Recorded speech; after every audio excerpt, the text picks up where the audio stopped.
Welcome to 360 Tamil. இன்னைக்கு இந்த வீடியோல நம்ம எந்த படத்தோட எக்ஸ்பிளனேஷன் பத்தி பார்க்க போறோம்னா, தமிழ்ல 2017ல வெளியான 7 நாட்கள் அப்படின்ற படத்தை பத்தி தான் பார்க்க போறோம்.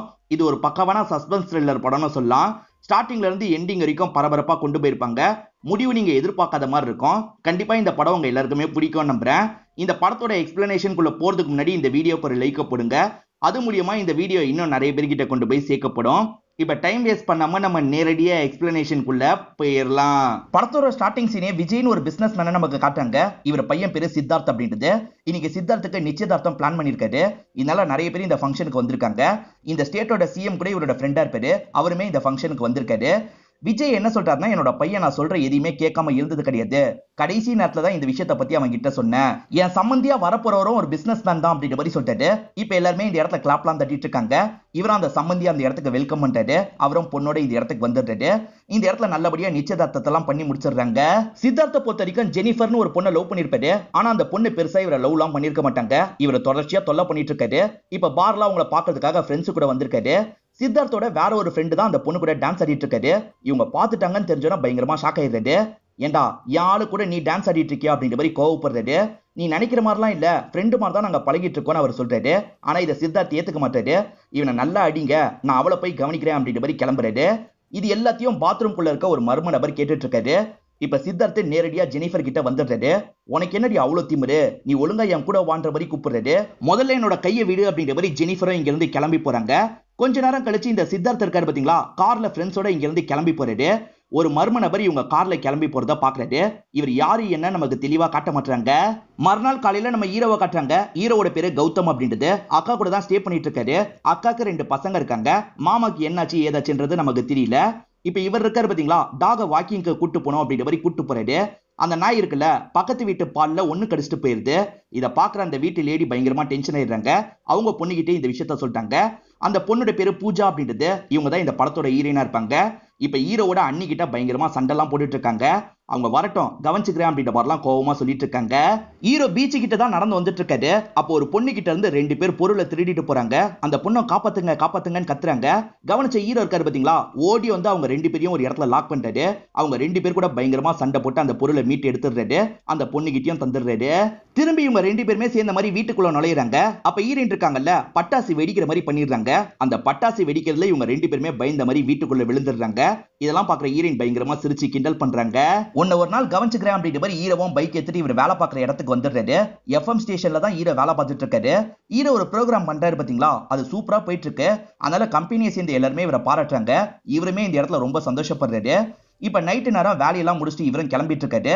பார்த்தா ஒரு பிரிட்ஜுக்கு கீழே எல்லாருமே வேடிக்கை பார்த்துட்டு இருக்காங்க. என்னாச்சு அப்படின்ற மாதிரி இவர் கேட்கிறாரு.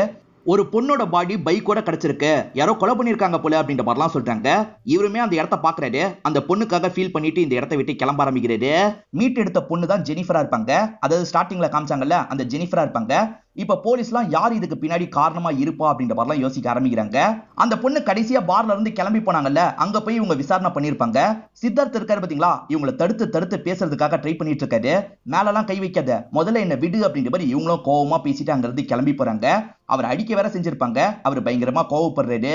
சித்தார்த் ஏதாவது பண்ணிருக்க வாய்ப்பு இருக்கு, நம்ம அந்த ஆங்கிள் கேஸை கொண்டு போனோம் அப்படின்ற மாதிரிலாம் இங்க இருக்கவங்க பேசிட்டு இருக்காங்க. ஆனா இங்க இருக்க ஒரு போலீஸ் இருக்காரு பாத்தீங்களா, இங்க நடக்கிற எல்லா விஷயமும் விஜய்க்கு அதுக்கு போற மாதிரி பண்ணிடுறாரு. இது பையன் மேல டவுட் பண்றாங்களா அப்படின்ற மாதிரி விஜய் யோசிக்கிறாரு. இப்ப நேரடியா பையனை கூப்பிட்டு பேச ஆரம்பிக்கிறாரு. உனக்கும் ஜெனிஃபருக்கும் என்ன பழக்கம், நீ நேத்து ஜெனிஃபரை பார்க்க போனியான்ற மாதிரி கேட்கிறாரு. பையன் இருக்காரு பாத்தீங்களா, ஆமாப்பா, அவ எனக்கு பிடி கொடுக்காம இருந்தா, அவ மேல செம்மையா எனக்கு கோவம் வந்தது, அவளை கொல்லணும் தான் போனேன் அப்படின்ற மாதிரி சொல்ல ஆரம்பிக்கிறாரு. அடிச்சுட்டு வேற போயிட்டாங்கல்ல, ஏதாவது பண்ணணும் அப்படின்ற மாதிரி ஃப்ரெண்ட்ஸ் கிட்ட சொல்லிட்டாரு. வேணாம் மச்சான், இப்பதான் உனக்கு நிச்சயதார்த்தம் முடிஞ்சிருக்கு, உன் அப்பா ரொம்ப வருத்தப்படுவாரு, இப்படி எல்லாம் பண்ணாதன்னு ஃப்ரெண்ட்ஸ் சொல்லியிருப்பாங்க. அதனால எதுவுமே பண்ண வேணான்னு முடிவு எடுத்திருப்பாரு. அவ எப்பயோ கிளம்பிட்டா, நான் அதுக்கப்புறம் கிளம்பி போனப்பா, எனக்கும் இதுக்கும் சம்பந்தம் இல்லைன்னு சொல்லிட்டாரு. இதுக்கு முன்னாடியே சரி, லீனான்ற ஒரு பொண்ணோட சாவுக்கு என் மேல பழிய போட்டாங்க, சத்தியமா இந்த தப்பெல்லாம் நான் பண்ணலன்னு சொல்லிட்டாரு. நீ தப்பு பண்ணல, அப்பா பாத்துக்கிறேன் அப்படின்ற மாதிரி விஜய் சொல்றாரு. இப்ப சிஎம் ஆட்கள் கிட்ட பேசிட்டு இருக்கும் போது விஜய் இந்த இடத்துக்கு வந்துடுறாரு. நான் சப்போர்ட் பண்றதுனால தான் நீ இப்ப ஆட்சியில இருக்க, அதை மறந்துடாத, என் பையனையே விசாரணைக்கு வர வைக்கலான்னு பாக்குறீங்களா அப்படின்ற மாதிரிலாம் கோவப்பட்டு இருக்காரு. யோ என்னையா பண்ணி வச்சிருக்கீங்க அப்படின்ற மாதிரி சிஎம் அங்க இருக்க போலீஸை பார்த்து கேட்கிறாரு. உங்க பையனை கூப்பிட்டு விசாரிக்கிற அளவுக்கு நான் விட்டுருவேனா, அந்த மாதிரிலாம் எதுவும் நடக்காது, நீங்க தப்பா எடுத்துக்காதீங்க அப்படின்ற மாதிரி சிஎம் சொல்றாரு. அந்த பயம் இருந்தா சரிதான் அப்படின்ற மாதிரி இந்த பிசினஸ் மேனும் இங்க இருந்து கிளம்பி போறாரு. இப்ப ஹீரோ எதர்ச்சியா நியூஸை பார்க்கும் போது தான் ஒரு விஷயத்த பாக்குறாரு. ஜெனிஃபர் இறந்து போயிட்டாங்க அப்படின்ற மாதிரி போட்டோவை காட்டுறாங்க. அப்ப நேத்து இறந்து கிடந்தது ஜெனிஃபரா அப்படின்ற மாதிரி இவர் ஷாக் ஆகுறாரு. இந்த இடத்துல தான் இவர் ஒரு பிளாஷ்பேக்கை யோசிச்சு பாக்குற மாதிரி நமக்கு காட்டுறாங்க. இவரோட எஃப்எம் ஸ்டேஷன் சார்பா ஒரு ப்ரோக்ராம் நடக்கும். அந்த ப்ரோக்ராம்ல ஜெனிஃபர் பசங்களை எல்லாம் டான்ஸ் பண்ண வச்சிருப்பாங்க. இவருக்கு ஜெனிஃபரை பார்த்தோன்னே பிடிச்சிருது. அவங்க கிட்ட பேசுறதுக்காக வந்துட்டாரு. என் அக்கா பொண்ணுக்கும் நீங்க டான்ஸ் சொல்லி தந்தா நல்லா இருக்கும் அப்படின்ற மாதிரி சொல்லிட்டாரு. சாரி சார், ஏற்கனவே நிறைய பேர் இருக்காங்க, என்னால சேர்த்துக்க முடியாது அப்படின்ற மாதிரிலாம் சொல்றாங்க. இவர் இருக்காரு பாத்தீங்களா, தான் எஃப்எம்ல வேலை பார்க்கறத புரிய வைக்கிறாரு. பாட்டு மூலியமா தான் புரிய வைக்கிறாரு. இவங்களுமே அந்த எஃப்எம் அடிக்கடி பார்ப்பாங்க போல. இப்போ ஓரளவுக்கு நார்மலா இவர்கிட்ட பேசுறாங்க. சிரிச்சுக்கிட்டே இந்த இடத்த விட்டு கிளம்பி போறாங்க. இது மூலியமா இவங்க 2 பேருக்குள்ளயும் ஒரு பழக்கம் இருக்குன்ற மாதிரி நமக்கு காட்டுறாங்க. ஜெனிஃபர் போய் இறந்து போயிட்டாளா அப்படின்ற மாதிரி இவரும் இந்த இடத்துல பயங்கரமா ஃபீல்லாம் பண்ணிட்டு இருக்காரு. விஜய்க்கு வளர்ப்பு பையனா ஒரு நபர் இருப்பாரு. அவர் பேரு பிரசாத் அப்படின்றது. பிரசாத ஒரு வேலை விஷயமா அனுப்புனேன், அவன் வேலையை முடிச்சிட்டானான்னு கேளு அப்படின்ற மாதிரி பிஏ கிட்ட சொல்லிட்டாரு. அவங்களும் சரின்னு ஏத்துக்கிறாங்க. இப்ப அந்த பிரசாத் இருக்காரு பாத்தீங்களா, ஒரு மினிஸ்டரோட வீட்டுக்கு தான் வராரு. பயங்கரமா செக் பண்றாங்க. எதுவுமே அவர்கிட்ட இல்லன்னு தெரிஞ்சதுக்கு அப்புறம் தான் அவர் உள்ள பேசுறதுக்காக அனுப்பி வைக்கிறாங்க. ஆக்சுவலா உள்ள இருக்க மினிஸ்டர் இருக்காரு பாத்தீங்களா, விஜய் கிட்ட பல கோடி வாங்கியிருப்பாரு. அந்த காசெல்லாம் திரும்பி வாங்கிட்டு போறதுக்காக தான் இவர் வந்திருக்காரு. ஆனா அந்த மினிஸ்டர் இருக்காரு பாத்தீங்களா, வாங்கின காசெல்லாம் தர முடியாது, உன்னால என்ன பண்ண முடியும், நான் வாங்கினதுக்கு என்ன ஆதாரம் இருக்குன்னு தெனாவட்டா பேசுறாரு. நான் பேசுறதெல்லாம் ரெக்கார்ட் பண்ண கூட வாய்ப்பு இருக்கு, அதனால தான் என்னோட ஆட்கள் கிளியரா செக் பண்ணி உன்னை உள்ள விட்டுருக்காங்க, உன்னால எதுவுமே பண்ண முடியாது, கிளம்பு அப்படின்ற மாதிரி சொல்லிட்டாரு. நீங்களே காசை சீக்கிரமா தருவீங்க அப்படின்ற மாதிரி பிரசாதம் சிரிச்சுக்கிட்டே இங்க இருந்து நடக்க ஆரம்பிக்கிறாரு. இந்த மினிஸ்டர் புறாக்களுக்கு தீனி எல்லாம் போட்டுட்டு இருக்காரு. அந்த ஒரு பர்டிகுலர் புறா மட்டும் பிரசாதுக்கு பின்னாடி பறந்த மாதிரி போயிட்டு இருக்கு. ஏன்னா பிரசாத் அந்த புறாவை உள்ள நுழைச்சிருப்பாரு. அது மூலியமா அந்த மினிஸ்டர் பேசின எல்லாத்தையும் ரெக்கார்ட் பண்ணிருப்பாரு. இது வெளியே வந்தா மினிஸ்டருக்கு தானே பிரச்சனை. இதனால மினிஸ்டரும் அந்த காசை உடனே போட்டு விட்டுறாரு. வேலையை பக்காவா முடிச்சிட்டோம் அப்படின்ற மாதிரி இவரும் ஊரை பார்த்து கிளம்ப ஆரம்பிக்கிறாரு. காசு வந்துருச்சு பாத்தீங்களா அப்படின்ற மாதிரி அப்பா கிட்ட கேட்கிறாரு. உன்கிட்ட ஒரு வேலை கொடுத்தா முடிஞ்சிரும்ன்றது எனக்கு தெரியும்பா, வேற ஒரு விஷயத்த பத்தி பேசுறதுக்காக தான் உன்னை வர வச்சிருக்கேன்னு சொல்லிட்டாரு. இப்ப நடந்த விஷயத்தெல்லாம் சொல்லிடுறாரு. அதான் சிஎம் கிட்டயே சொல்லிட்டீங்களப்பா, இதுக்கப்புறம் என்ன பிரச்சனை அப்படின்ற மாதிரி இவரும் கேட்கிறாரு. நான் சிஎம் கிட்ட பேசிட்டு வந்ததுக்கு அப்புறம் ஒரு மர்ம நபர் கிட்ட இருந்து எனக்கு கால் வந்தது. உங்க பையனோட லைஃபை காலி பண்ணாம நான் விட மாட்டேன் அப்படின்ற மாதிரி அவன் மிரட்டினா. எனக்கு என்னமோ பயமா இருக்கு, அது யாரு என்னன்னு நீ தான் விசாரிக்கணும்னு சொல்லிட்டாரு. டென்ஷனை விடுங்க, நான் பாத்துக்கிறேன் அப்படின்ற மாதிரி பிரசாத் சொல்லிட்டாரு. இப்ப பிரசாதம் இந்த இடத்தை விட்டு கிளம்புறதுக்காக நடக்கிறாரு. அப்பதான் எதிர அந்த சித்தார்த் வராரு. சித்தார்த்துக்கு பிரசாத பிடிக்காது போல, முறைச்சுக்கிட்டே தான் உள்ள நுழையிறாரு. இப்ப உள்ள நுழைஞ்சவரு எதுக்காக இந்த விஷயத்தெல்லாம் அவன் கிட்ட சொன்னீங்கன்னு கேக்குறாரு. ஏன் சொல்லக்கூடாதா, அவனும் எனக்கு பையன் மாதிரி தான் அப்படின்ற மாதிரி சொல்லிட்டாரு. அப்பா உங்களுக்கு பையன் நான் மட்டும்தான், அவன் கிடையாது அப்படின்ற மாதிரி இவர் கோவமா பேசுறாரு. அதே மாதிரி பிரசாதை இஷ்டத்துக்கு திட்டிட்டு இருக்காரு. இந்த மாதிரி இவர் திட்டிட்டு இருக்கிறதெல்லாம் வெளியே இருந்து பிரசாதம் ஒட்டி கேட்டு தான் இருக்காரு. லைட்டா கோவப்படுறாரு. இங்க இருந்து கிளம்பி போயிடுறாரு. ஈரனும் தேவையான பொருளை வாங்கிட்டு பிளாட்டுக்கு போயிட்டு இருக்காங்க. அப்ப ஈரோட நாய் இருக்கு பாத்தீங்களா, சட்டுன்னு பக்கத்துல வந்து இவங்களை பயம்புத்திருது. இவங்க கையில வச்சிருந்த பொருள் எல்லாத்தையும் கீழே போட்டுறாங்க. ஈரோவும் இந்த இடத்துக்கு வந்துடுறாரு. நாயும் ஈரோவும் சேர்ந்த மாதிரி ஈரனை பயங்கரமா கிண்டல் எல்லாம் பண்ணிட்டு இருக்காங்க. விஜய் ஒரு ஃபங்க்ஷனுக்கு போனோம், ஆனா இந்த விஷயத்தினால கொஞ்சம் அப்செட்டா இருக்காரு.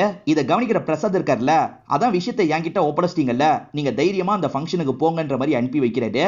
அந்த ஃபங்க்ஷன்ல ஆங்கரிங் ஒர்க்கை நம்ம ஈரின் தான் பண்ணிட்டு இருக்காங்க. ஃபேஷன் ஷோ தான் நடக்குது போல. ஒவ்வொருத்தரோட பேரையா வாசிச்சு அவங்கள வர வச்சிட்டு இருக்காங்க. முதல்ல பொண்ணுங்கெல்லாம் வந்துடுறாங்க, அதுக்கப்புறம் பசங்க வராங்க. அந்த பசங்கள்ல கௌதமும் வராரு. இது கௌதம் வரானா அப்படின்ற மாதிரி இவங்க ஷாக்க வராங்க. இப்ப கௌதம் அந்த இடத்துக்கு வந்துடுறாரு. இப்ப ஜாலியா இவங்களை டீஸ் பண்ணி டான்ஸ் எல்லாம் பண்ணிட்டு இருக்காரு. கீழே இருக்க ஆடியன்ஸ் எல்லாருமே ரசிச்சிட்டு இருக்காங்க. இப்ப விஜயே இவங்க கூட சேர்ந்து டான்ஸ் ஆடுறாரு. நான் கொஞ்சம் அப்செட்டா தான் இந்த இடத்துக்கு வந்தேன், என்னையே ஜாலி மூடுக்கு மாத்திட்டீங்க அப்படின்ற மாதிரி இவங்களை பாராட்டுறாரு. ஹீரோ தான் இதுல ஜெயிச்சாரு அப்படின்ற மாதிரி சொல்லிட்டாரு. இப்ப எல்லாருமே ஹீரோவை கொண்டாடிட்டு இருக்காங்க. ஹீரோயினுக்கு தான் கடுப்பா இருக்கு. அங்க நடந்த விஷயத்த பத்தி எல்லாம் ஹீரோவும் அக்கா கிட்ட சொல்லிட்டு இருக்காரு. இப்ப எல்லாருமே ஹீரோயினை கிண்டல் பண்ணி சிரிச்சிட்டு இருக்காங்க. அப்ப ஹீரோயின் இருக்காங்கல்ல, நிறைய பொருட்கள் எல்லாம் வீட்டுக்கு கொண்டு போயிட்டு இருக்காங்க. அப்ப ஒரு பொருள் மட்டும் கீழே விழுந்துருது. இதை இவங்க நாய் கவனிச்சிருது. சைலண்டா அந்த பொருளை மட்டும் தூக்கிட்டு வந்துருது. விஜய்க்கு ஏற்கனவே ஒரு நபர்கிட்ட இருந்து கால் வந்ததுல, இன்னொன்னாட்டி அந்த நபர்கிட்ட இருந்து கால் வந்ததுன்னா ட்ரேஸ் பண்றதுக்கான ஏற்பாடெல்லாம் பிரசாத் பண்ணி வச்சிருக்காரு. கரெக்டா அந்த நபர்கிட்ட இருந்து கால் வருது. நீங்க பேசிக்கிட்டே இருங்கப்பா, ட்ரேஸ் பண்ணிடுறேன் அப்படின்ற மாதிரி பிரசாத் சொல்லிட்டாரு. இப்ப ஆட்கள்லாம் சேர்ந்த மாதிரி எந்த போன் பூத்ல இருந்து அந்த கால் வந்திருக்குன்றத ட்ரேஸ் பண்றாங்க. அவங்க கிட்ட ஏதோ ஒரு சிடி வச்சிருக்கிறதா சொல்றான்ப்பா அப்படின்ற மாதிரி விஜய் சொல்லிட்டாரு. கவலையை விடுங்கப்பா, இன்னைக்கு நைட் அந்த சிடி உங்க கைக்கு வந்துரும் அப்படின்ற மாதிரி பிரசாதம் இந்த இடத்துல சொல்றாரு. அப்படியே கட் பண்ணி நம்ம ஹீரோவை காட்டுறாங்க. ஹீரோவோட அக்கா பையன் இருக்கான் பாத்தீங்களா, எப்ப பாரு ஹீரோவோட போனை யூஸ் பண்ணிக்கிட்டே இருக்கான். நீ படிக்கலாம் மாட்டியாடா, போன் தான் யூஸ் பண்ணுவியா அப்படின்ற மாதிரி இவர் கேட்கறாரு. அப்பதான் அந்த நாய் எடுத்துட்டு வந்து கிஃப்ட பாக்குறாரு. இது என்ன கிஃப்ட்னு ஓபன் பண்றாரு. பார்த்தா ஹீரோயின் போடுற பேண்டிஸா தான் இருக்கும். ஏண்டா இது எதுக்காக எடுத்துட்டு வந்த அப்படின்ற மாதிரி நாய் கிட்ட கோவப்படுறாரு. நான் திரும்பி போய் கொடுத்தனா பயங்கரமா பிரச்சனை பண்ணுவா, என்ன பண்றது அப்படின்ற மாதிரிலாம் இந்த இடத்துல யோசிச்சுட்டு இருக்காரு. ஹீரோவோட அபார்ட்மெண்ட்டுக்கு பக்கத்துல தான் அந்த போன் பூத் இருக்கும். அதனால பிரசாத் ஆட்கள் இருக்காங்க பாத்தீங்களா, செக் பண்றதுக்காக இந்த இடத்துக்கு மொத்தமா வந்துடுறாங்க.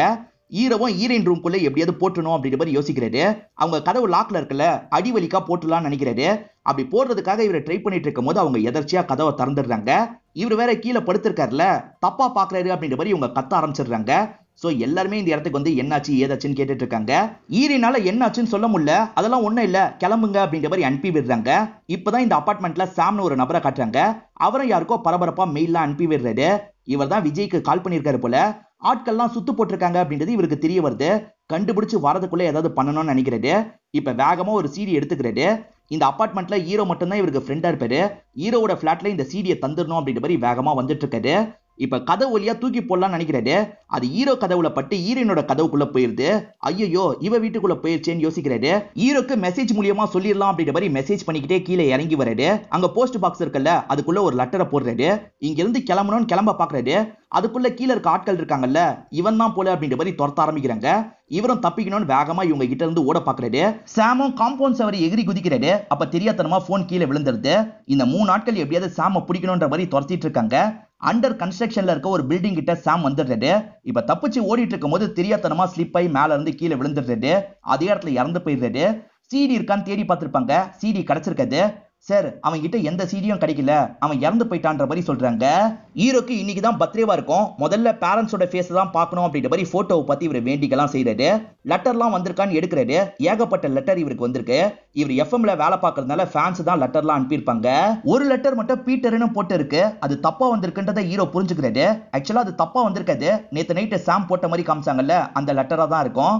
தப்பா வந்துருச்சா, நான் போஸ்ட் பண்ணிடுறேன் அப்படின்ற மாதிரி அக்காவும் கையில இருந்து வாங்கிடுறாங்க. பிரசாத பொறுத்த வரைக்கும் சைபர் செல் ஆபீசரா இருப்பாரு. இவர் நேரடியா விசாரிக்க வேணாம்னு நினைக்கிறாரு. அதனால இன்ஸ்பெக்டர் ஒருத்தரை கூட்டு வந்துடுறாரு. அந்த இன்ஸ்பெக்டர் இருக்கார்ல, சாம்க்கு பழக்கமானவங்க யாருன்ற மாதிரிலாம் கேட்டுட்டு இருக்காங்க. ஈரன் என்ன சொல்றாங்கன்னா, அந்த சாம் ஹீரோ கிட்ட மட்டும் தான் பழகுவான், மத்தபடி யார்கிட்டயும் பேச்செல்லாம் வச்சுக்க மாட்டான் அப்படின்ற மாதிரி சொல்லிட்டு இருக்காங்க. இதை தெரிஞ்சுக்கிட்ட பிரசாதும் ஹீரோவை கூப்பிட்டு பேச ஆரம்பிக்கிறாரு. சாம் உங்க ஃப்ரெண்டான்னு கேட்கிறாரு. ஹீரோவும் ஆமான்னு சொல்லிட்டாரு. சாம் இறந்து போயிட்டான். ஒரு பொண்ணு ஆபாசமா வீடியோ எடுத்து ஒரு சீடியில வச்சிருந்திருக்கான். அந்த சீடியை தேடி தான் நாங்க வந்தோம்னு சொல்றாரு. சார் சாம் நல்ல பையன், அந்த மாதிரிலாம் பண்ணிருக்க வாய்ப்பு இல்லை அப்படின்ற மாதிரி ஹீரோ சொல்லிட்டு இருக்காரு. ஈரின் வேலைக்காரி இருக்காங்கல்ல, கதவை திறந்து கிளீன் பண்ணிட்டு இருக்காங்க. இந்த நாய் என்ன பண்ணுதுன்னா, அங்க இருந்த சீடியை எடுத்துட்டு வந்துருது. ஹீரோவோட ஒரு கோட்டு பாக்கெட்டுக்குள்ள வச்சிருது. இப்ப ஹீரோவும் கிளம்ப பாக்குறாரு. உங்க போன் நம்பரை தந்துட்டு போங்க அப்படின்ற மாதிரி பிரசாதும் போன் நம்பரை வாங்கிடுறாரு. இப்ப பிரசாத் இருக்காருல, அந்த சாமோட நம்பருக்கு கால் பண்ணிட்டாரு. ரிங்கும் போது, என்ன ரிங்கு போகுது அப்படின்ற மாதிரி யோசிச்சுட்டு இருக்காரு. அப்பதான் இந்த இடத்துல வேலை பார்க்கறவரு காம்பவுண்ட் சவர் கிட்ட போன் அடிக்கிறத பாக்குறாரு. சரி இங்கதான் போன் விழுந்து கிடந்தது அப்படின்ற மாதிரி சொல்றாரு. நைட்டு முழுக்க அக்கா பையன் தான் போனை வச்சிருப்பான். இப்பதான் ஹீரோ போனை வாங்கி பாக்குறாரு. அதே மாதிரி இந்த சைடு பிரசாத் இருக்காரு பாத்தீங்களா, சாமோட போனை வாங்கி பாக்குறாரு. இவங்க 2 பேருமே பாக்குறத நமக்கு ஒன்னா காட்டுறாங்க. நான் ஈரின் வீட்டுக்குள்ள ஒரு சீடியை போட்டிருக்கேன், அதை பாரு. அதே மாதிரி ஒரு லெட்டரும் வச்சிருக்கேன் அப்படின்ற மாதிரி அவர் டைப் பண்ணிருக்காரு. இதை பாக்குற ஹீரோ இருக்காருல, இப்போ உடனே ஈரினை கூப்பிட்டு பேச ஆரம்பிக்கிறாரு. உன் வீட்டுல அவன் ஏதோ ஒரு சீடியை வச்சிருக்கானா, அது எனக்கு வேணும்னு கேட்கிறாரு. அந்த சாமால தான் காலையிலேயே எனக்கு லேட் ஆயிடுச்சு, நீ வேற கடுப்பேத்தாத, நான் கிளம்பணும் அப்படின்ற மாதிரி இவங்களும் வேலைக்கு கிளம்பி போயிடுறாங்க. வேலையை முடிச்சுட்டு வந்து பார்க்கும் போது தான் கதவை யாரோ உடச்சு வச்சிருக்கிறது தெரிய வருது. உள்ள இருக்க பொருள்லாம் களைச்சு போட்ட மாதிரி இருக்கு. ஹீரோவோட வேலையா தான் இருக்கும்ன்ற மாதிரி ஹீரோ மேல கோவப்பட்டு இருக்காங்க. இதுக்கும் எனக்கும் சம்பந்தம் கிடையாது, புரிஞ்சுக்கோ அப்படின்ற மாதிரிலாம் ஹீரோ சொல்லிட்டாரு. அவன் சீடியை வச்சுதான் சொன்னான், அதை மட்டும் தேடிக்கிறேன் அப்படின்ற மாதிரிலாம் கேட்கிறாரு. ஆக்சுவலா பிரசாதோட ஆட்கள் தான் அந்த இடத்த களைச்சு போட்டு சீடியை தேடி இருப்பாங்க. சீடி அவங்களுக்கு கிடைச்சிருக்காது. இருந்தாலும் சிசிடிவி எல்லாம் செட் பண்ணி வச்சிருக்காங்க. கண்டிப்பா அந்த பொண்ணுக்கு சீடியை பத்தி தெரிஞ்சிருக்க வாய்ப்பு இருக்கு. அந்த பொண்ணு ஆட்களை விட்டு தூக்குங்க அப்படின்ற மாதிரி சொல்லிட்டாரு. இப்ப ஆட்கள் ஈரனை அங்க இருந்து தூக்கிட்டு போக பாக்குறாங்க. ஈர கிட்ட பொருள் தான் தூக்கிட்டு போறோம் அப்படின்ற மாதிரிலாம் சமாளிச்சிட்டு இருக்காங்க. ஈரவும் பெருசா எடுத்துக்காம இவங்களை போக விட்டுறாரு. அதுக்கப்புறம் தான் ஏதோ தப்பா இருக்கு அப்படின்ற மாதிரி இவங்களை துரத்த ஆரம்பிக்கிறாரு. இவங்க பயந்து ஓடுறதுனால கன்ஃபார்மே பண்ணிடுறாரு. இவங்க கூட சண்டைலாம் போட ஆரம்பிக்கிறாரு. சண்டைலாம் போட்டு இவங்க 2 பேரையும் அடிச்சு ஓட விட்டுறாரு. அதுக்கப்புறம் தான் ஈரன் தான் மாட்டிருக்காங்கன்னு தெரிய வருது. என்னாச்சு ஏதாச்சுன்னு எழுப்புறாரு. அதுக்குள்ள ஈரவை பின்னாடி இருந்து யாரோ மண்டிலேயே அடிச்சிடுறாங்க. பிரசாத் ஆட்கள் தான் அடிச்சிருக்காங்க. அடிச்சவங்க ஈரன் அங்க இருந்து தூக்கிட்டு போயிடுறாங்க. இவரால எதுவுமே பண்ண முடியல. இப்ப ஹீரோ ஹாஸ்பிட்டல்ல கண்முழிக்கிறாரு. அக்காவும் என்னாச்சுடா, கிரவுண்ட்ல விழுந்து கிடந்த அப்படின்ற மாதிரி சொல்லிட்டாங்க. அக்கா நான் உடனே கிளம்பணும் அப்படின்ற மாதிரி இவரும் வேக வேகமா அந்த கிரவுண்டு கிட்ட வராரு. ஆனா ஈரன் எங்க போனாங்கன்னு தெரியல. இவரும் ஃபீல் பண்ணிட்டு இருக்காரு. ஈரனும் என்னதான் வேணும்னு கேக்குறாங்க. பிரசாத் என்ன சொல்றாருன்னா, அந்த சாமு ஒரு பொண்ணை தப்பா வீடியோ எடுத்திருக்கான், அதை ஒரு சிடில ரெக்கார்ட் பண்ணி வச்சிருக்கான், அந்த சிடி உன் வீட்டுல தான் இருக்கு அப்படின்ற மாதிரி சொல்லிட்டாரு. வீட்டுல இருந்தா அங்கதான் இருக்கும், எனக்கு தெரியாதுன்னு சொல்லிட்டாங்க. சரி இன்னொன்னு வாட்டி வீட்டை செக் பண்ணி பார்க்கலாம் அப்படின்ற மாதிரி ஆட்களை அனுப்பி விடுறாரு. வேலைக்காரி இருக்காங்கல்ல, நான் கிளீன் பண்ணும் போது நாய் தான் எதையோ தூக்கிட்டு போச்சு, சிடி மாதிரி தான் எதையோ தூக்கிட்டு போச்சுன்னு சொல்லிட்டாங்க. சோ ஹீரோ வீட்டுக்கு தான் அது போயிருக்குன்றது உங்களுக்கு தெரியுது. ஹீரோவோட வீட்டையும் செக் பண்ணோம் அப்படின்ற மாதிரி யோசிக்கிறாங்க. ஹீரோ யாரு அட்டாக் பண்ணாங்கன்றத சரியா கவனிச்சிருக்க மாட்டாரு. ஹீரோயின் மிஸ் ஆகுறாங்கன்ற மாதிரி போலீஸ் ஸ்டேஷன்ல கம்ப்ளைண்ட் கொடுத்துடுறாரு. ஹீரோவோட அக்கா வெளியே போயிருக்கிறதுனால ஹீரோவோட வீடு பூட்டி தான் இருக்கு. இவங்க இருக்காங்கல்ல, கள்ளசாவி மூலியமா உள்ள நுழைஞ்சிடுறாங்க. இங்கேயும் கேமராவெல்லாம் செட் பண்ணிடுறாங்க. அந்த சிடி கிடைக்குமான்னு தேடுறாங்க. அந்த நாய் ஒரு இடத்துல வச்சது இல்ல, அந்த இடத்துலயும் செக் பண்றாங்க. ஆனா இவங்களுக்கு சிடி கிடைக்க மாட்டேங்குது. ஏன்னா அந்த சிடியை அக்கா பையன் தான் கொண்டு வந்திருப்பான். என் மாமா கேம் கேசட் வச்சிருந்திருக்காரு, நான் எடுத்துட்டு வந்துட்டேன் அப்படின்ற மாதிரிலாம் சொல்லிட்டு இருக்கான். இந்த விஷயத்த டீச்சர் கவனிச்சிடுறாங்க. கையில என்னடா சிடி வச்சிருந்த அப்படின்னு கேக்குறாங்க. எது சிடியா? என்கிட்ட சிடிலாம் இல்லன்னு சொல்றான். செக் பண்ணவே இவங்களை அலோவ் பண்ண மாட்டான். சார் ஹீரோ வீட்லயும் சிடி கிடைக்கல அப்படின்ற மாதிரி ஆட்கள் சொல்லிட்டாங்க. ஹீரோ வந்துட்டு இருக்கான், அதனால கிளம்புங்க அப்படின்ற மாதிரி பிரசாத் சொல்றாரு. இப்ப ஹீரோவும் வீட்டுக்குள்ள நுழையிறாரு. நம்ம வீட்டையும் யாரோ கலைச்ச மாதிரி இருக்கு அப்படின்ற மாதிரிலாம் யோசிக்கிறாரு. இப்பதான் அக்கா பையன் ஸ்கூல்ல இருந்து கால் வருது. இவன் ஏதோ சிடி வச்சிருக்கான், எங்களை செக் கூட பண்ண விட மாட்டான் அப்படின்ற மாதிரி சொல்லிட்டாங்க. இது சிடி வச்சிருக்கானா அப்படின்ற மாதிரி இவர் பேசிட்டு இருக்காரு. இதெல்லாம் சிசிடிவி கேமரா மூலியமா இவங்களும் கவனிச்சிடுறாங்க. உடனே ஸ்கூலுக்கு போங்கன்ற மாதிரி பிரசாத் சொல்றாரு. இந்த பையன் இருக்கான் பாத்தீங்களா, சைலண்டா ஹீரோவோட பாக்கெட்லயே அந்த சிடியை வச்சிடறான். ஹீரோவும் எதுக்காகடா செக் பண்ண விடலன்னு கேக்குறாரு. அவங்க செக் பண்ணா கூச்சமா இருக்கும்ல, அதனால தான் செக் பண்ண விடல, நீங்க வேணா செக் பண்ணிக்கோங்கன்னு சொல்றான். ஹீரோ செக் பண்ணி பாக்குறாரு, எதுவுமே கிடைக்கல. மேடம் எதுவுமே இல்லன்ற மாதிரி சொல்றாரு. ஒரு 2 நாள் மட்டும் இவனுக்கு லீவ் தாங்க மேடம் அப்படின்ற மாதிரி இந்த பையனை இங்க இருந்து கூட்டு போறாரு. இவர் சைக்கிள்ல போயிட்டு இருக்கும்போது ஆட்கள் இருக்காங்க பாத்தீங்களா, இவர் அட்டாக் பண்றதுக்கு ட்ரை பண்றாங்க. ஏன்னா இவர்கிட்ட தான் சிடி இருக்குன்றதுக்காக அட்டாக் பண்றதுக்கு ட்ரை பண்றாங்க. ஆனா ஹீரோ சுதாரிச்சு இங்க இருந்து தப்பிச்சிடுறாரு. ஆட்கள் அட்டாக்லாம் பண்றதுக்காக வராங்கல்ல, இதனால ஹீரோ ரொம்ப பயப்படுறாரு. அக்கா வேலை பார்க்குற இடத்துக்கு தான் பையனை கூட்டு வந்துடுறாரு. அக்கா நீ கொஞ்ச நாள் வீட்டுக்கு போக வேணாம் அப்படின்ற மாதிரி சொல்றாரு. ஏன் எதுக்குன்னு அக்கா கேக்குறாங்க. தயவு செஞ்சு புரிஞ்சுக்கோ அக்கா, எல்லா பிரச்சனையும் முடிஞ்சதுக்கு அப்புறம் நான் தெளிவா சொல்றேன், நீ கொஞ்ச நாள் வீட்டு பக்கம் போகாதன்னு சொல்றாரு. ஹீரோ திரும்பி வீட்டுக்கு வந்துட்டு இருக்காரு. அப்பதான் அந்த நாய் இருக்கு பாத்தீங்களா, பக்கத்துல இருக்க ஒரு வேனை பார்த்து குலைச்சுக்கிட்டே இருக்கு. இது ஏன் வேனை பார்த்து குலைக்குது அப்படின்ற மாதிரி இவர் யோசிக்கிறாரு. அப்பதான் வேனுக்குள்ள ஆட்கள்லாம் இருக்கிறது இவருக்கு தெரிய வருது. அவங்களெல்லாம் அடிச்சு அனுப்பிடுறாரு. சிசிடிவி செட் பண்ணி வச்சிருக்கிறதும் இவருக்கு தெரிய வருது. அதே மாதிரி அங்க ஹீரோயின் இருக்காங்கல்ல, ஹீரோயினை ரிலீஸ் பண்ணி விட்டுறாரு. போலீஸ் தான் என்கிட்ட விசாரணை பண்ணாங்கன்னு ஹீரோயின் சொல்லிட்டாங்க. இவனுங்க போலீஸா இருக்க வாய்ப்பு இல்ல, பாரு ரகசியமா கேமரா எல்லாம் செட் பண்ணி வச்சிருக்காங்கன்னு காட்டுறாரு. இதனால ஹீரோயினுமே பயப்படுறாங்க. ஹீரோ வந்தது தெரிஞ்சு ஆட்கள்லாம் பிடிக்கிறதுக்காக வராங்க. ஆனா ஹீரோ இருக்காரு பாத்தீங்களா, இவங்க எல்லாரையும் தள்ளி விட்டு இங்க இருந்து தப்பிச்சு ஓடிடுறாரு. இப்ப பிரசாத்துக்கு விஜய் கிட்ட இருந்து கால் வருது. நீ சீடியை வாங்கிடுவேன்னு சொன்னல, வாங்கிட்டியா அப்படின்ற மாதிரி கேக்குறாரு. இல்லப்பா, அந்த சிடி இடம் மாறிடுச்சு, நான் சீக்கிரமா சிடியை கண்டுபிடிச்சிடுறேன், நீங்க கவலைப்படாம இருங்கன்ற மாதிரி சொல்றாரு. எல்லாம் அந்த சாமால வந்தது, அந்த சாம தான் யாரையோ தப்பா வீடியோ எடுத்திருக்கான், அதனால தான் பிரச்சனை அப்படின்ற மாதிரி சொல்லிட்டாங்க. சாம பத்தி எனக்கு நல்லா தெரியும், அவன் அந்த மாதிரி ஆள்லாம் கிடையாது. அந்த சிடியில வேற ஏதோ ஒரு முக்கியமான விஷயம் இருக்கு, அந்த சிடியை கண்டுபிடிச்சாதான் என்ன பிரச்சனை நடக்குதுன்றத புரிஞ்சுக்க முடியும்னு சொல்றாரு. விஜய் அப்செட்டா இருக்கிறத பிஏவும் கவனிக்கிறாங்க. எனக்கு என்னமோ பிரசாத் சார் மேலதான் டவுட்டா இருக்குன்னு சொல்லிட்டாங்க. இது பிரசாத் மேலேயே சந்தேகப்படுறியா அப்படின்ற மாதிரி இவர் முறைச்சு பாக்குறாரு. இந்த பிஏ இருக்காங்கல்ல, நீங்களே சித்தார்த் சாரை பாருங்க, ரொம்ப சந்தோஷமா இருக்காரு. தப்பு பண்ணியிருந்தா இவரால சந்தோஷமா இருக்க முடியுமா? கண்டிப்பா இவர் எந்த தப்பும் பண்ணிருக்க வாய்ப்பு இல்ல. பிரசாத் சார் தான் அவரை ஃப்ரேம் பண்ண நினைக்கிறாருன்னு நினைக்கிறேன். நீங்க 2 பேருமே பேசிட்டு இருக்கும் போது பிரசாத் சார் ஒட்டி கேட்டதை நான் பார்த்தேன். அவர் மேலதான் எனக்கு டவுட்டா இருக்கு. சொல்ல முடியாது, இந்த ஜெனிஃபரை கூட பிரசாத் சார் கொலை பண்ணிருக்க வாய்ப்பு இருக்குன்னு சொல்லிட்டாங்க. ஏன் அப்படி இருக்கக்கூடாது அப்படின்ற மாதிரி விஜயும் யோசிக்க ஆரம்பிக்கிறாரு. வேலைக்காரிக்கு ஏதாவது தெரியுமான்னு கேட்கறதுக்காக இவங்க 2 பேருமே போயிட்டு இருக்காங்க. ஹீரோயின் ட்ரெஸ் கொஞ்சம் ஆட்டா இருக்குல்ல, அங்க இருக்க பசங்களாம் ஒரு மாதிரி பார்த்துட்டு போறாங்க. இதை புரிஞ்சுக்கிட்ட ஹீரோ இருக்கார்ல, இவரோட கோட்டை அவங்களுக்கு தராரு. இதெல்லாம் எனக்கு ஒன்றும் தேவையில்லை அப்படின்ற மாதிரி அவங்க சொல்றாங்க. இதனால ஹீரோவும் டென்ஷன் ஆயிடுறாரு. ரோட்ல இருக்க ஒரு நபர்கிட்ட நீங்க வச்சுக்கோங்க அப்படின்ற மாதிரி போட்டு விட்டுறாரு. இப்ப வேலைக்காரி கிட்ட என் வீட்டுல ஏதாவது சீடியை பாத்தியா அப்படின்ற மாதிரி கேக்குறாங்க. ஆமாமா, பக்கத்து வீட்டு நாய் தூக்கிட்டு போனதா பார்த்தேன் அப்படின்ற மாதிரி சொல்லிட்டாங்க. இது நாய் தூக்கிட்டு போச்சா அப்படின்ற மாதிரி ஹீரோ யோசிக்கிறாரு. இப்போ உடனே அக்கா போனுக்கு கால் பண்ணிட்டாரு. அக்கா பையன் போனை யூஸ் பண்ணிட்டு இருக்கான். இவர் பண்ற காலை கட் பண்ணிக்கிட்டே இருக்கான். சே, இவன் வேற கட் பண்ணிக்கிட்டே இருக்கான்ற மாதிரி ஹீரோ கோவப்பட்டு இருக்காரு. அப்பதான் ஹீரோ கோட்டு தந்த நபர் இந்த இடத்துக்கு வந்துடுறாரு. ஏண்டா, எனக்கு கோட்டு தந்துட்டு என் வீட்டுக்கே வந்துட்டியா அப்படின்ற மாதிரிலாம் ஏடகடமா பேசிட்டு இருக்காரு. குடிச்சிருக்கிறதுனால தான் இப்படி பேசுறாரு. யோ, முதல்ல வீட்டை விட்டு வெளியே போன்ற மாதிரி ஒய்ஃபை தள்ளி விடுறாங்க. ஆனா கோட்டு இந்த வீட்லயே தான் இருக்கு. இவங்க பக்கத்தையே அந்த சீடி இருக்கு, ஆனா இவங்களுக்கு தெரியல அப்படின்ற மாதிரி நமக்கு காட்டுறாங்க. இப்ப அந்த குடிகார ஹஸ்பண்ட் இருக்காரு பாத்தீங்களா, ஹீரோயினோட வீட்டுல ஸ்டே பண்றதுக்காக வந்துடுறாரு. இவன் யாரு புதுசா இருக்கான், இவனை போய் லாக் பண்ணுங்க அப்படின்ற மாதிரி பிரசாதும் ஆட்கள் கிட்ட சொல்றாரு. ஹீரோ கட்டில்ல படுத்திருக்காரு. கீழே இறங்கு, நான் கட்டில்ல படுக்கணும்னு சொல்லிட்டாங்க. அதெல்லாம் முடியாதுன்னு சொல்லிட்டாரு. இதனால ஹீரோயினும் கீழே படுத்து தூங்குறாங்க. அப்பதான் மின்னல் அடிச்சுக்கிட்டே இருக்கு. பயம் வந்து இவங்களும் கட்டில்ல எந்திரிச்சு படுக்கிறாங்க. இப்ப மின்னல் திரும்பி அடிக்கும் போது இவங்க வேகமா ஹீரோவை கட்டி பிடிச்சிடுறாங்க. இவங்க 2 பேருக்குள்ளயும் நெருக்கம் ஃபார்ம் ஆகுது இல்ல, இந்த இடத்துல ஒரு சாங் மாதிரி நமக்கு காட்டுறாங்க. காலையில டைம் வேலைக்காரியோட ஹஸ்பண்ட் இந்த இடத்துக்கு வந்திருக்காரு. வேலைக்காரியோட ஹஸ்பண்ட போலீஸுங்க தான் கூட்டு வந்திருக்காங்க. ஐயோ, உள்ள போனா பிரச்சனையே அப்படின்ற மாதிரி வேலைக்காரி சமாளிச்சிட்டு இருக்காங்க. ஹீரோவும் ஜன்னல் வழியா இந்த விஷயத்த கவனிச்சிடுறாரு. போலீஸ் வரதுக்கு முன்னாடி தப்பிக்கணும் அப்படின்ற மாதிரி வேகமா இங்க இருந்து தப்பிக்கிறாரு. போலீஸுங்களும் விடக்கூடாதுன்னு துரத்துறாங்க. ஆனா ஒரு இடத்துல ஏடகூடமா விழுந்துடுறாங்க. சொதப்பிக்கிச்சு அப்படின்ற மாதிரி பிரசாத் கிட்ட சொல்றாங்க. பிரசாத் மத்த ஆளுங்களை பிடிக்க சொல்லி அனுப்பி விடுறாரு. மத்த ஆட்களும் ஒரு இடத்துல வச்சு இவங்களை கண்டுபிடிச்சிடுறாங்க. இப்ப வேகமா துரத்துறாங்க. இவங்க ரெண்டு பேருமே தப்பிச்சு ஒளிஞ்சுக்கிறாங்க. சாம சிடியை பத்தி சொல்லியிருப்பாரு, அதே மாதிரி லெட்டரை பத்தி சொல்லியிருப்பாரு. சிடியை பத்தியும் லெட்டரை பத்தியும் எதுக்காக சொல்லணும்? அப்ப அந்த லெட்டர்ல கூட ஏதோ ஒரு இன்ஃபர்மேஷன் இருக்கு போல. எனக்கு பீட்டர்னு ஒரு லெட்டர் கிடைச்சது, அந்த லெட்டர்ல தான் ஏதோ இருக்கு போலன்னு யோசிக்கிறாரு. இப்போ உடனே அக்காக்கு கால் பண்ணிட்டாரு. இப்பயும் அக்காவோட பையன் காலை கட் பண்ணிக்கிட்டே தான் இருக்கான். நல்ல வேலையா அக்கா இந்த விஷயத்த பாத்துடுறாங்க. எதுக்காகடா கட் பண்ணிட்டு இருக்கன்ற மாதிரி போனை புடிங்கிடுறாங்க. ஹீரோவும் அந்த லெட்டரை பத்தி சொல்லிட்டாரு. சாரிடா, போஸ்ட் பண்ண மறந்துட்டேன்னு சொல்லிட்டாங்க. நீ போஸ்ட்லாம் பண்ண தேவையில்லக்கா, நைட்டு நேரம் இந்த இடத்துக்கு கொண்டு வான்னு சொல்லிட்டாரு. சரின்னு இவங்களும் ஏத்துக்கிறாங்க. இப்ப நைட்டு நேரம் ஹீரோ சொன்ன இடத்துக்கு வந்துடுறாங்க. என்னடா நடக்குது, எனக்கு புரிய வையின்னு கேக்குறாங்க. அக்கா, நான் எல்லாத்தையும் அப்புறமா புரிய வைக்கிறேன், நீ இங்க இருந்து கிளம்புன்னு சொல்லிட்டாரு. சரின்ற மாதிரி அக்காவும் லெட்டரை தந்துட்டு இங்க இருந்து கிளம்புறாங்க. அங்கிள், நமக்கு வேண்டிய தகவல் கிடைச்சிருச்சு, நீங்க மெயில செக் பண்ணுங்க அப்படின்ற மாதிரி தான் பீட்டருக்கு இவன் லெட்டர் போட்டிருக்கான். அந்த பீட்டர் சாரை பார்த்தாதான் ஏதாவது நமக்கு தெரிய வரும் அப்படின்ற மாதிரி ஹீரோ சொல்லிட்டாரு. ஆக்சுவலா ஹீரோவும் ஜெனிஃபரும் பழகுனது ஹீரோயினுக்கு தெரியும் போல. நீ ஜெனிஃபரை லவ் பண்ணல அப்படின்ற மாதிரி கேக்குறாங்க.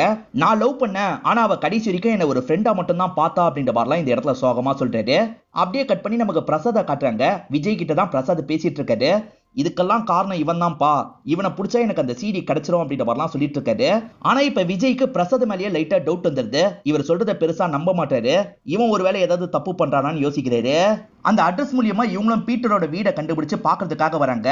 ஈரனை பார்த்தோன்னா பீட்டர் கோவப்படுறாரு. சடனா கன் எடுத்து ஷூட் பண்ண ஆரம்பிக்கிறாரு. இவங்க ரெண்டு பேருமே பயத்துல ஓடுறாங்க. இந்த பைத்தியக்காரனா அப்படின்ற மாதிரிலாம் ஈரன் சொல்லிட்டாங்க. இவரை ஏற்கனவே உனக்கு தெரியுமா எப்படின்ற மாதிரி ஹீரோ கேக்குறாரு. இந்த இடத்துல தான் இவங்க நடந்த விஷயத்த சொல்ல ஆரம்பிக்கிறாங்க. ஒரு பியூட்டி காம்படிஷன் நடக்க போது, அதுல லீனான்றவங்க கலந்துக்க போறாங்க. அந்த லீனா கிட்ட பேட்டி எடுக்கலான்றதுக்காக தான் ஹீரோயின் வந்திருக்காங்க. ஆனா அந்த சமயம் லீனா ஏதோ ஒரு விஷயத்தினால அப்செட்டா இருக்காங்க. நான் சாக போறேன், முதல்ல இங்க இருந்து கிளம்புங்க அப்படின்ற மாதிரி அனுப்பி விடுறாங்க. அதே நைட்டு அவங்க சூசைட் பண்ணி இறந்து போயிருப்பாங்க. என் பொண்ணோட சாவுக்கு இந்த சித்தார்த்து தான் காரணம் அப்படின்ற மாதிரி பீட்டரும் கேஸ்லாம் ஃபைல் பண்ணி அது கோர்ட்டுக்கு வந்திருக்கும். அந்த இடத்துல சாட்சி சொல்றதுக்காக ஹீரோயின் வராங்க. எங்க சார் எதுவுமே பண்ணல, அந்த பொண்ணே சாவர மைண்ட் செட்ல தான் இருந்தா, அதனால தான் செத்து போனா அப்படின்ற மாதிரி இவங்க சொல்லியிருப்பாங்க. இதனால கோவப்பட்ட பீட்டர் இருக்காரு பாத்தீங்களா, இவங்க பத்திரிக்கை ஆபீஸ்க்கே வந்துடுறாரு. இவங்களை ஷூட் பண்றதுக்கு ட்ரை பண்றாரு. ஆனா ஆட்கள்லாம் சேர்ந்த மாதிரி தடுத்துருவாங்க. அன்னைக்கும் ஷூட் பண்ண ட்ரை பண்ணா, இன்னைக்கும் ட்ரை பண்றான் அப்படின்ற மாதிரி சொல்லிட்டாங்க. அவரு சைடும் ஏதாவது நியாயம் இருக்கலான்ற மாதிரி ஹீரோ சொல்லிட்டாரு. இப்ப ஹீரோ மட்டும் அவர்கிட்ட பேசுறதுக்காக வந்துடுறாரு. சார் கோவப்படாதீங்க, சாம் லெட்டரை பார்த்து தான் நான் இந்த இடத்துக்கு வந்தேன், இந்த மாதிரி எல்லாம் நடந்திருக்கு அப்படின்ற மாதிரி எக்ஸ்பிளைன் பண்ணிட்டு இருக்காரு. நீங்க சொல்றது மூலியமா தான் எங்களுக்கு ஏதாவது தெரிய வரும்னு சொல்றாரு. இப்பதான் லீனாவோட பிளாஷ்பேக்கை நமக்கு காட்டுறாங்க. லீனா இருக்காங்கல்ல, ஒரு பியூட்டி காம்படிஷன்ல கலந்துக்க போறாங்க. ஆனா சித்தார்த்து மட்டும் என்ன தப்பா பார்த்துட்டு இருக்கான் அப்படின்ற மாதிரி சொல்லிட்டாங்க. அந்த மாதிரி பாக்குறவன் இடத்துல நீ எதுக்காகமா இருக்கணும், வேணான்ற மாதிரி அப்பா சொல்லிட்டாரு. இல்லப்பா, எனக்கு இது ரொம்ப முக்கியம், அவனால என்ன எதுவுமே பண்ண முடியாது அப்படின்ற மாதிரிலாம் சொல்லிட்டு இருக்காங்க. இருந்தாலும் அப்பா வேணான்னு சொல்லிட்டாரு. ஆனா இவங்களோட முறப்பையனா தான் சாம் இருப்பாரு. மாமா விடுங்க, அவ போட்டோம் அப்படின்ற மாதிரி சொல்றாரு. அந்த சித்தார்த் இருக்கான் பாத்தீங்களா, ரொம்ப நாளாவே இந்த லீனா பின்னாடி சுத்திட்டு இருக்கான். ஆனா லீனா சுத்தமா கண்டுக்க மாட்டாங்க. ஆனா இவன் என்ன சொல்றானா, நீ ட்ரெஸ் மாத்தினதை நான் சீக்கிரட்டா வீடியோ எடுத்துட்டேன், இதுக்கப்புறமா என்ன கண்டுக்கலன்னு வச்சுக்கோ, நான் என்ன பண்ணுவேனே தெரியாது அப்படின்ற மாதிரி மிரட்டிட்டு இங்க இருந்து கிளம்பி இருப்பான். எது சீக்கிரட்டா வீடியோ எடுத்துட்டானா அப்படின்ற மாதிரி இவங்க பயப்படுறாங்க. நம்ம சூசைட் பண்ணிக்கலாம் அப்படின்ற மாதிரி சூசைட் பண்ணி இறந்து போயிருப்பாங்க. இதெல்லாம் ஒரு நபர் தான் பீட்டர் கிட்ட சொல்லியிருப்பாரு. நான் கோர்ட்டுக்கும் வந்து சொல்றேன் அப்படின்ற மாதிரி சொல்லியிருப்பாரு. அப்பா கேஸ் எல்லாம் ஃபைல் பண்ணியிருப்பாரு. ஆனா அந்த நபர் கோர்ட்டுக்கு வந்திருக்க மாட்டாரு. காரணம் சித்தார்த் ஆட்கள் தான் அவரை தடுத்திருக்காங்க. இருந்தாலுமே கேஸ் இவருக்கு சாதகமா தான் போயிட்டு இருக்கோம். அப்பன்னு பார்த்து ஈரின் இந்த இடத்துக்கு வந்துடுறாங்க. ஈரின் பேட்டி எடுத்த வீடியோவை காட்டுறாங்க. அவங்க ஏற்கனவே அப்செட்டா இருந்தாங்க, அதனால அவங்க வேற ஏதாவது காரணத்தினால சூசைட் பண்ணிருக்கலாம்னு சொல்லியிருப்பாங்க. இதனால கேஸ் நிக்காம கேஸ் முடிஞ்சிரும். ஈரினால இந்த மாதிரி ஆயிடுச்சு அப்படின்ற கோவத்துல தான் இவர் ஆபீஸ்க்கு வந்து பிரச்சனை எல்லாம் பண்ணிருப்பாரு. ஆபீஸ்ல இருக்க ஆட்கள் இருக்காங்க பாத்தீங்களா, எல்லாருமே சேர்ந்த மாதிரி இவரை வெளியே துரத்தி விடுறாங்க. இவருக்கு பைத்தியம் பிடிச்சிருச்சு அப்படின்ற மாதிரிலாம் சொல்லிட்டு இருக்காங்க. இந்த மாதிரி கதையை ஃப்ரேம் பண்ணது இந்த பிரசாதோட வேலையா இருக்கும். இதுக்கப்புறம் எல்லாருமே உன்னை பைத்தியம் தான் சொல்லுவாங்க, உன்னால எதுவுமே பண்ண முடியாது அப்படின்ற மாதிரி பிரசாத் சொல்லியிருப்பாரு. அன்னில இருந்து உண்மையிலேயே இவரால எதுவுமே பண்ண முடிஞ்சிருக்காது. அப்பதான் சாம் எப்படியாவது அவனை பிடிக்கணும்ன்ற மாதிரி சில வேலையெல்லாம் பண்ணிருப்பாரு. இதுதான் நடந்தது அப்படின்ற மாதிரி சொல்லிட்டாரு. இப்ப என்ன மெயில் வந்திருக்கு அப்படின்றத இவங்க பாக்குறாங்க. ஒரு வீடியோ ஃபைல் வந்திருக்கு. ஆனா அது லோட் ஆக நேரமாகிட்டே இருக்கு. இப்ப அக்கா கால் பண்ணி நியூஸை வச்சு பாருன்னு சொல்றாங்க. இவரை நியூஸை வச்சு பாக்குறாரு. ஜெனிஃபரை கொலை பண்ணது ஹீரோ தான் அப்படின்ற மாதிரி சொல்லிட்டாங்க. இதை ஒரு ஆபீசர் விசாரணை பண்ணிட்டு இருக்காரு அப்படின்ற மாதிரி சொல்லிட்டாங்க. அவன் வேணும்ட்டே என்ன ஃப்ரேம் பண்ணிருக்கான் அப்படின்ற மாதிரி ஹீரோ இந்த இடத்துல பயங்கரமா கோவப்பட்டு இருக்காரு. இப்ப நேரடியா பிரசாதுக்கு கால் பண்ணி பேசுறாரு. அந்த சிடி என்கிட்ட தான்டா இருக்கு, உன்னால என்ன பண்ண முடியும் அப்படின்ற மாதிரி தெனாவட்டா பேசுறாரு. எதுக்காகப்பா கால் பண்ண, அவன் லொகேஷனை ட்ரேஸ் பண்ணி வந்துட போறான் அப்படின்ற மாதிரி பீட்டர் சொல்லிட்டாரு. அவன் வரும்போது நம்ம இருக்க மாட்டோம்ன்ற மாதிரி ஹீரோ சொல்லிட்டாரு. கொஞ்ச நேரத்துல அவர் வந்துடுறாரு. அவர் வரும்போது யாருமே கிடையாது, வீடியோ மட்டும் இருக்கு. இவரும் வீடியோ பிளே பண்ணி பாக்குறாரு. அந்த சித்தார்த்துக்கு எதிராக எனக்கு எவிடன்ஸ் கிடைச்சிருச்சு மாமா அப்படின்ற மாதிரி சாம் தான் ஒரு ஆடியோ நோட்டை வச்சிருக்காரு. ஒரு வீடியோவையும் அட்டாச் பண்ணிருக்காரு. அன்னைக்கு என்ன நடந்தது நமக்கு காட்டுறாங்க. ஆக்சுவலா ஜெனிஃபர் அடிச்சுட்டு போனாங்க பாத்தீங்களா, அவங்க பைக்ல போயிட்டு இருக்கும் போது இவர் பின்னாடி கார்ல ஃபாலோ பண்ணிட்டு வந்திருப்பாரு. காரை வச்சு இடிச்சு அவங்களை ஆக்சிடென்ட் பண்ணிருப்பாரு. இவளோட பாடியை தூக்கி போடணும் அப்படின்ற மாதிரி ஃப்ரெண்ட்ஸோட ஹெல்ப்போட தூக்கி போட்டிருப்பாரு. இதெல்லாம் பாக்குற பிரசாத் பயங்கரமா ஷாக் ஆயிடுறாரு. ஆக்சுவலா லீனா விஷயத்தையே இவன் தான் தப்பு பண்ணா அப்படின்றது பிரசாத்துக்கு நல்லா தெரியும். ஏன்டா இந்த மாதிரிலாம் தப்பு பண்ணிட்டு இருக்க, அப்பாக்கு தெரிஞ்சா வருத்தப்படுவாரு, இதுக்கப்புறம் இந்த மாதிரி பண்ணாதன்னு சொல்லியிருப்பாரு. நான் அப்படிதான்டா பண்ணுவேன், உன்னால என்ன பண்ண முடியும் அப்படின்ற மாதிரிலாம் அவன் பேசியிருப்பான். திரும்பி ஒரு தப்பை பண்ணிருக்கானே அப்படின்ற மாதிரிலாம் பிரசாத் யோசிக்கிறாரு. இவர் பார்த்துட்டு இருக்கிறத பின்னாடி வந்து இன்ஸ்பெக்டரும் பார்த்துடுறாரு. இன்ஸ்பெக்டருக்கு தெரிஞ்சா எல்லாருக்கும் தெரிஞ்சிடும்ல, இன்ஸ்பெக்டர் கதையை முடிக்கணும்ன்ற மாதிரி இந்த இடத்துல இன்ஸ்பெக்டர் கதையை முடிச்சிடுறாரு. சித்தார்த் ஃப்ரெண்ட்ஸ் கூட ட்ரிங்க் பண்ணிட்டு இருக்காரு. அந்த இடத்துக்கு பிரசாத் கோவமா வராரு. முதல்ல கிளம்புங்கடா அப்படின்ற மாதிரி ஃப்ரெண்ட்ஸ் அங்க இருந்து துரத்தி விடுறாரு. எதுக்காகடா இந்த மாதிரி ஒரு காரியத்தை பண்ணு அப்படின்ற மாதிரி தம்பி கிட்ட கேக்குறாரு. ஆமாண்டா, நான் தான் இந்த கொலையை பண்ணேன், இப்ப என்ன ஷூட் பண்ணிருவியா அப்படின்ற மாதிரிலாம் அவன் கேட்டுட்டு இருக்கான். பிரசாத் இருக்காரு பாத்தீங்களா, இந்த இடத்துல அவரை ஷூட் பண்ணிடுறாரு. இப்ப போலீஸ் பிரசாத் அரெஸ்ட்லாம் பண்ணிருக்காங்க. பிரசாத் ஷூட் பண்ணுவாருன்னு நான் கொஞ்சம் கூட எதிர்பார்க்கல அப்படின்ற மாதிரி ஈரின்னு சொல்லிட்டாங்க. பிரசாத் ஷூட் பண்ண மாதிரி கேஸ் முடிஞ்சிருக்கு, ஆனா உண்மையில ஷூட் பண்ணது பிரசாத் கிடையாது, வேற ஒருத்தர் அப்படின்ற மாதிரி இந்த இடத்துல ஹீரோவா நடந்த விஷயத்த சொல்லிட்டாரு. பிரசாத் ஷூட் பண்ற மாதிரி வராரு, ஆனா இவருக்கு மனசு கேட்க மாட்டேங்குது. உன்னை பார்க்கும் போதெல்லாம் அப்பாவோட ஞாபகம் வருது, உன்னை என்னால ஷூட் பண்ண முடியாதுன்ற மாதிரி கண்ணை கீழே இறக்கிடுறாரு. அப்பன்னு பார்த்து யாரோ ஷூட் பண்றாங்க. யாருன்னு திரும்பி பார்த்தா பின்னாடி விஜய் தான் ஷூட் பண்ணியிருப்பாரு. ஏன்பா இப்படி பண்ணீங்க அப்படின்ற மாதிரி இவர் கேட்கிறாரு. இவன் பண்ண தப்பை பத்தி முன்னாடியே என்கிட்ட சொல்லியிருக்கலாம்ல, நான் கஷ்டப்படுவேன் எதுக்காகடா என்கிட்ட மறைச்சு அப்படின்ற மாதிரி இவரும் பிரசாத் கிட்ட கேட்கிறாரு. ஹீரோ இருக்காரு பாத்தீங்களா, பிரசாத் அந்த வீடியோவை பாக்குறதுக்கு முன்னாடியே வீடியோவை பார்த்திருப்பாரு. அதை விஜய் கிட்ட காட்டணும் அப்படின்ற மாதிரி விஜய் கிட்ட காட்டியிருப்பாரு. பையன் தான் இந்த தப்பை பண்ணிருக்கான்னு தெரிஞ்சோன்னா அப்பா ஷாக் ஆயிடுவாரு. நீ போப்பா, நான் பண்ண வேண்டியதா பாத்துக்கிறேன் அப்படின்ற மாதிரி சொல்லியிருப்பாரு. இப்ப விஜய்க்கு தண்டனை கிடைக்கும்ல, அதை பிரசாதால ஏத்துக்க முடியல. இந்த விஷயத்த மறைக்கிறதுக்காக நான் தப்பு மேல தப்பு நிறைய பண்ணிட்டேன்ப்பா, அதனால நானே இவனை கொன்ன மாதிரி ஜெயிலுக்கு போறேன், நீங்களாவது வெளியே நிம்மதியா இருங்க அப்படின்ற மாதிரி சொல்லிட்டாரு. ஆக்சுவலா இன்ஸ்பெக்டரை கொன்னாரு பாத்தீங்களா, அதை ஹீரோ சீக்கிரட்டா ஒரு கேமராவை செட் பண்ணி வீடியோ மாதிரி எடுத்திருப்பாரு. இன்ஸ்பெக்டரை கொண்ட வழக்குக்காகவும் இவர் ஜெயிலுக்கு போறாரு. என் அப்பாக்காக தப்பு மேல தப்பு பண்ணிட்டேன் சாரின்ற மாதிரி ஹீரோ கிட்ட சொல்லிட்டு தான் போறாரு. இதுதான் நடந்தது அப்படின்ற மாதிரி ஹீரோ சொல்லிட்டாரு. இப்ப ஹீரோனுக்கு ஹீரோவோ ஓரளவுக்கு பிடிக்க ஆரம்பிச்சிருது. ப்ரொபோஸ் பண்ற மாதிரிலாம் பேசுறாங்க. ஒரு ஸ்டேஜ்ல இவங்க ரெண்டு பேருமே கிஸ் பண்ணிக்கலாம்னு நினைக்கிறாங்க. அப்ப ஹீரோவோட நாய் இருக்குல்ல, இவங்க கால்ல யூரின் பாஸ் பண்ணிருது. இதனால இவங்க ஹீரோவை போட்டு திட்டுறாங்க. உன்னை விட மாட்டேன் அப்படின்ற மாதிரி அந்த நாயும் துரத்துறாங்க. இதோடய நமக்கு படத்தை முடிச்சிடுறாங்க. இந்த படம் உங்க எல்லாருக்குமே பிடிச்சிருக்கும் நம்புறேன். இந்த வீடியோ உங்களுக்கு பிடிச்சிருந்ததுன்னா லைக் பண்ணுங்க, கமெண்ட் பண்ணுங்க, மறக்காம 360 தமிழ் சேனலா சப்ஸ்கிரைப் பண்ணுங்க. தொடர்ச்சியா இந்த மாதிரி வீடியோக்கள் வந்துகிட்டே தான் இருக்கும்.